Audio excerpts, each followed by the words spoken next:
সকল গণতান্ত্রিক শক্তিকে ফ্যাসিবাদ উগ্রবাদ চরমপন্থার বিরুদ্ধে ঐক্যবদ্ধভাবে প্রতিরোধ গড়ে তোলার আহ্বান জানিয়েছেন অস্থায়ী রাষ্ট্রপতি হাফিজ উদ্দিন আহমদ বীর বিক্রম। তিনি বলেন, কোনো ব্যক্তি বা দল নয়, রাষ্ট্র পরিচালনার সর্বোচ্চ মানদণ্ড হবে জনগণের স্বার্থ।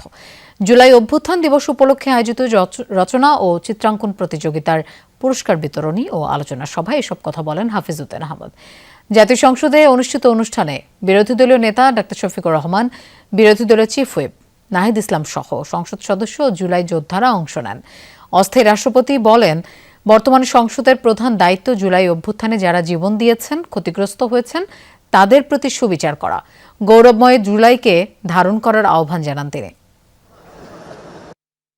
ভবিষ্যৎ প্রজন্মের জন্য এমন একটি বাংলাদেশ রেখে যাব যেখানে ক্ষমতার নয়, আইনের সুশাসনের বিজয় হবে, বিভেদের নয়, জাতীয় ঐক্যের জয় হবে, ব্যক্তি ও দলের নয়, জনগণের স্বার্থই হবে রাষ্ট্র পরিচালনার সর্বোচ্চ মানদণ্ড।